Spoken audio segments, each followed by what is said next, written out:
Welcome back to the morning show, South Africa. It's Thankful Thursday, and today we are honored to share a space with a musical powerhouse whose journey is nothing short of extraordinary. Romeo Mputu is a dynamic, award-winning artist who has taken his sound and also performing with Africa's global stages.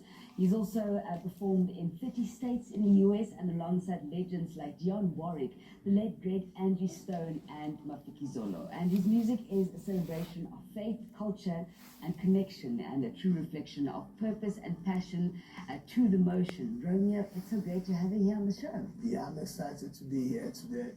Thank you so much. And Romeo, let's start at the beginning. When did you realize that music is the one thing that you're going to do, hopefully for the rest of your life?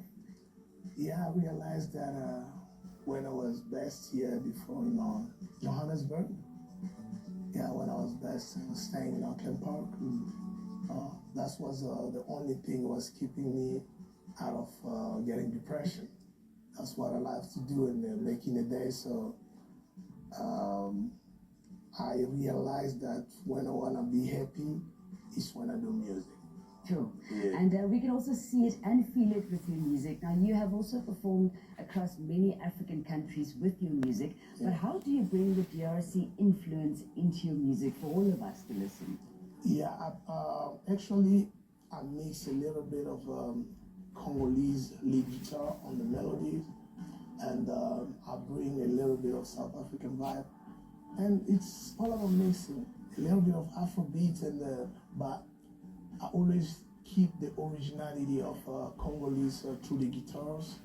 On Love on Distance, yeah, I keep the melody on the guitar. And I know that you've also, like I mentioned now before, you've also performed with many artists, American artists in America itself. So what was it's interesting for me to think about this, what was the cultural transition from living and making music in Africa to then doing the same thing in America? I think music doesn't have a border. Music doesn't have somewhere that it's like music is something like it's a culture. It's something like universal. In any way, an artist can express himself through music, through the melody, and melody is universal. Now, the Harlem Week Festival obviously happens in Harlem, and you've been consistent on that very stage. And how has that stage and performing with the people that you do influenced your career, maybe internationally? I've always been picked for Harlem Music Festival, and they always love the melody of African and the performance, the energy to make it different with hip hop artists. And through Harper Award, where I'm ambassador, they discovered me there a lot in different festivals and music thing in America. Through it says a lot when a festival invites you back, and there are thousands of kilometers away. Now, talking about this festival, how was it to be? Please tell me and talk to me through the experience, but how it is to be on stage with the late great Angie Stone, Dionne Warwick, Da Baby. I mean, it's a dream come true. Yeah. We did the tour with Da Baby and Kevin Gates, Lil Bushy in North Carolina and some place in Maryland. We did a lot of shows in America.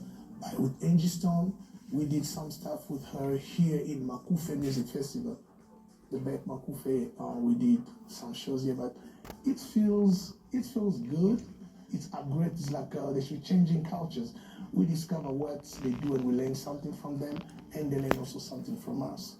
And on that note as well, I suppose it's also the